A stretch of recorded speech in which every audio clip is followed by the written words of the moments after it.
സാറിന്റെ wheel chair ഇവിടെ. ഇവിടെ തന്നെയുണ്ട് മാർക്കോ. സാറ് പെട്ടെന്ന് പോയി അതിലിരിക്കെ. എടാ എന്തു പറ്റി? സാറ് പറയുന്നൊന്ന് കേക്ക് ലോപ്പസേ. അതിങ്ങോട്ട് തൊട്ടോ. എന്താ മാർക്കോ പ്രശ്നം?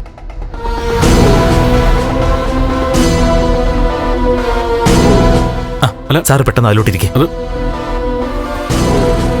എന്തു പറ്റിയുടെ മാർക്കോ? എന്തെങ്കിലും ഇല്ലാതെ ഞാനിങ്ങനെ പറയത്തില്ലല്ലോ. ഞങ്ങൾ ഇങ്ങോട്ട് വരുന്ന വഴിക്ക് ഒരുത്തൻ ഗേറ്റ് കടന്ന് ഇങ്ങോട്ട് വരുന്നത് കണ്ടു. അവൻ ഹെൽമെറ്റ് ധരിച്ചിരുന്നതുകൊണ്ട് അവന്റെ മുഖം കാണാൻ പറ്റിയില്ല.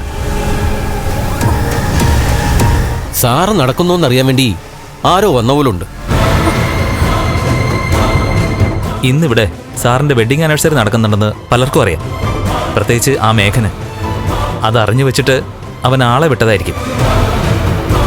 അതല്ലെങ്കിൽ ഇന്നത്തെ ദിവസം സാറിനും മഹാലക്ഷ്മിക്കും അപകടം സംഭവിക്കണമെന്ന ഉദ്ദേശത്തോടെ ആരെങ്കിലും വിട്ടതായിരിക്കും. നമുക്ക് പുറത്തിറങ്ങി നോക്കിയാലോ? നമുക്കല്ല, ഞാൻ നോക്കിക്കോളാം.